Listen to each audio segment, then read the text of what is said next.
bien évidemment qu'en ce moment on est dans des crises aiguës, mais c'est pas parce qu'on est dans une crise aiguë qu'il faut tout arrêter. Au contraire, il faut voir ce qui est encore faisable, ce qui veut dire voir ce qui va bien, et aussi voir ce qui ne va pas bien. Et à ce niveau-là, je vous garantis, vu ce que j'ai déjà entendu en juin, et ça va être encore plus important là, qu'il n'y aura absolument aucune langue de bois dans ce colloque.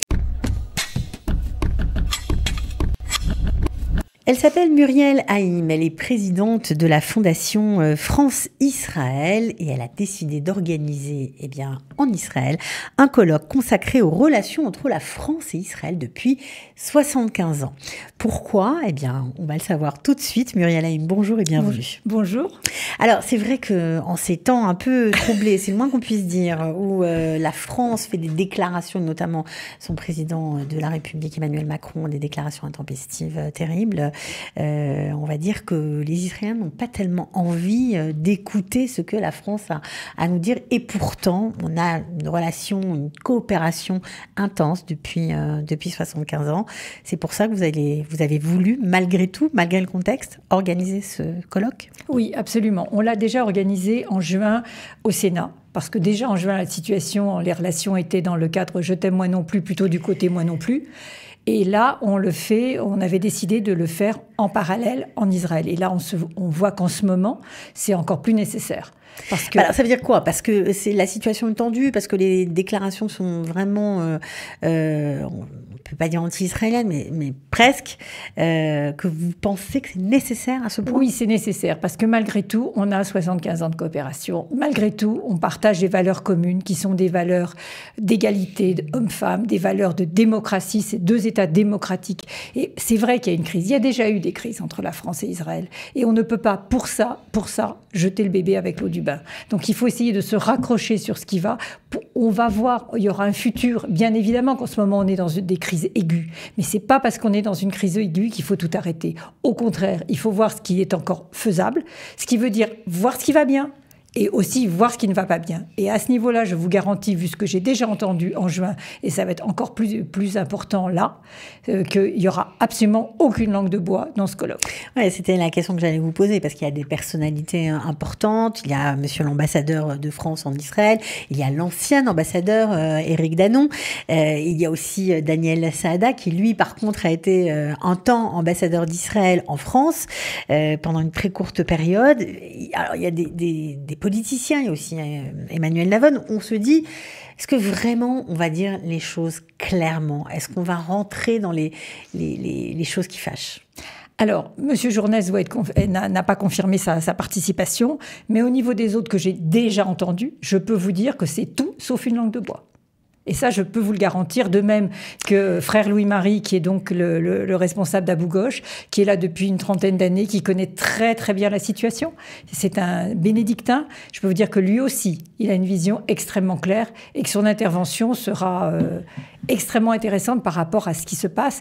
Qu'est-ce qui est possible, qu'est-ce qui n'était pas possible, quelle est la responsabilité de l'un, quelle est la responsabilité de l'autre. Et ça, franchement, et puis vous avez dû tous voir les vidéos d'Éric Danon aussi. Ouais, Éric Danon qui, maintenant n'a plus de fonction officielle. On a l'impression que la parole s'est libérée, vraiment. Il était tenu à un devoir de réserve. Bien sûr. Donc il ne pouvait pas. Éric, maintenant, qui d'ailleurs fait partie du board de la Fondation France-Israël, est aussi enseignant, aussi bien à Sciences Po Lille que Sciences Po, je crois que c'est Menton, là où il y a les études spécialisées pour le Moyen-Orient. Je pense que c'est une chance extraordinaire de remettre les choses en place d'avoir un professeur comme cela. Et puis il va s'exprimer. Alors vous avez décidé d'organiser des tables rondes. Ça va se passer le 18 novembre de 15h30 à 20h. Donc, c'est toute une journée de colloque où tout le monde peut y participer. Ça va se dérouler justement à Kalita, Tel Aviv, 7 Rekhov, Lilienblum, donc de 15h30 à 20h, je répète. Comment les thèmes ont été choisis ? Est-ce que c'est vous qui avez décidé des thèmes ? Alors, on a travaillé, justement, j'ai travaillé avec Éric sur les thèmes et David Harari. On a essayé de balayer tous les aspects. C'est à la fois l'aspect historique, l'aspect religieux, parce qu'on peut pas le supprimer ici, c'est extrêmement important, l'aspect économique, et puis l'aspect politique juste de ces 75 ans, et l'aspect politique pour le futur, pour les années à venir. Alors, est-ce qu'au Sénat, lorsque ce débat a eu lieu, il y a eu on va dire, des projets qui sont nés de ces discussions, des prises de contact entre différents participants? Alors, il y a eu surtout des prises de position extrêmement claires en faveur d'Israël, du sénateur Kanner, qui nous accueillait au Sénat, et du sénateur Karouchi. Et c'était vraiment, puisqu'ils sont en plus de deux bords différents, c'était extrêmement intéressant à quel point il n'y avait aucune ambiguïté dans leur soutien. C'est ça qui est important, de parler à des gens qui ne sont pas convaincus, qui ne connaissent pas très bien Israël. Ah ben oui. C'est justement, d'abord pour deux raisons. D'abord, ça leur permet, eux qui sont exposés, en tout cas au niveau de la France, à une presse qui est en général assez négative envers Israël. C'est quand même très important d'avoir des gens, et il y avait des gens de différents bords, donc comme je vous dis, de droite comme de gauche, des religieux, avec le frère Louis-Marie, un professeur, un politologue, quelqu'un qui était spécialisé en économie, qui était membre du Conseil d'État comme Dov Zera. Bon, je présente pas David Harari, que tout le monde connaît ici, et c'est important d'avoir tous ces points de vue. Et on se fait une idée. Après, il y a eu énormément de questions. Et là aussi, on a gardé du temps pour les questions. Alors, ici, c'est pas du tout la même chose, puisque le public est acquis, en général, à la cause d'Israël.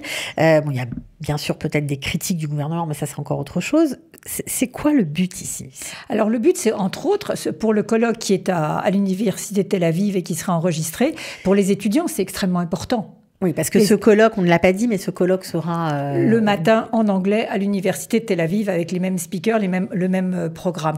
Donc ça, c'est quand même très important pour les étudiants qui, eux, les étudiants en sciences politiques, qu'est-ce qu'ils entendent? Ouais. Donc je veux dire, et en plus, comprendre aussi le point de vue français, comprendre ce qui a marché, ce qui n'a pas marché, et comment se projeter dans l'avenir. Je crois que pour eux, c'est très important. Alors c'est vrai que l'après-midi, vous avez raison, ce sera plus des gens qui seront convaincus.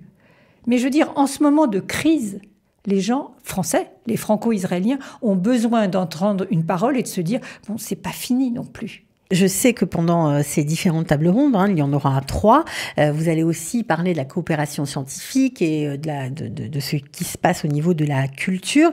Mais alors, quand on entend, par exemple, en France que Sciences Po Paris a rompu ses relations avec Reichmann à Tel Aviv, enfin à Herzliya, le plus connu sous le nom d'IDC, ça nous angoisse un peu. Enfin, C'est justement pour ça qu'il est important, c'est pour ça que le Sympo au Sénat était important, c'est pour ça qu'un des travaux de la Fondation France-Israël, c'est d'amener, on a un programme avec le Conseil d'État. C'est important, là, on a un programme entre la fac de médecine de Paris, qui s'appelle Paris-Cité, qui a 70 000 étudiants, et Hibrouyou, la fac de médecine d'Hibrouyou. Donc ça, c'est Ça veut dire quoi? Ça veut dire que des étudiants israéliens vont aller en France travailler? Et des étudiants français vont aller en Israël. Donc dans ça, les deux ça sens. Continue. Ça continue. D'accord, donc il y a des partenariats qui s'arrêtent, mais il y en a d'autres qui continuent. Alors, je reconnais qu'il faut beaucoup d'énergie pour pousser les partenariats. Mais c'est mon job. Je veux dire, c'est moi qui dois... Et c'est normal, parce que c'est pas quand tout va bien.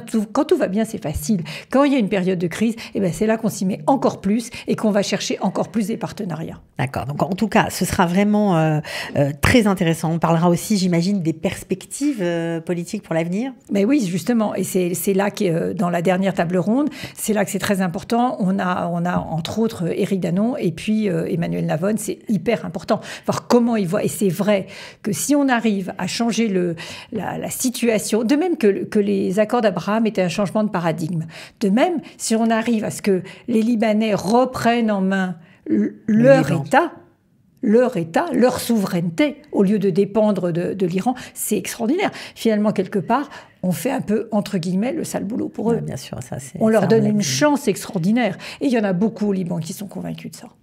Ok, donc en tout cas, ça risque d'être passionnant. Il y aura beaucoup de débats, de temps pour les questions. On l'a dit, donc vraiment, si la géopolitique vous intéresse, si voilà l'avenir aussi d'Israël, les rapports avec la France, voilà, tout n'est pas à noir. C'est ce que vous êtes en train de nous dire. Les choses vont s'arranger forcément. La guerre s'arrêtera un jour ou l'autre. Donc on est déjà tourné vers l'avenir. En tout cas, c'est ce que vous essayez de faire avec beaucoup de talent. Donc je vous encourage à vous rendre le 18 novembre tout l'après-midi, si vous parlez français, à Lilienblum au numéro 7. Kalita vous attend pour accueillir ce symposium sur les relations entre la France et Israël. Ça dure depuis 75 ans. On espère que ça va durer encore longtemps. Merci beaucoup, Muriel. Merci beaucoup, Cathy. Merci, au revoir.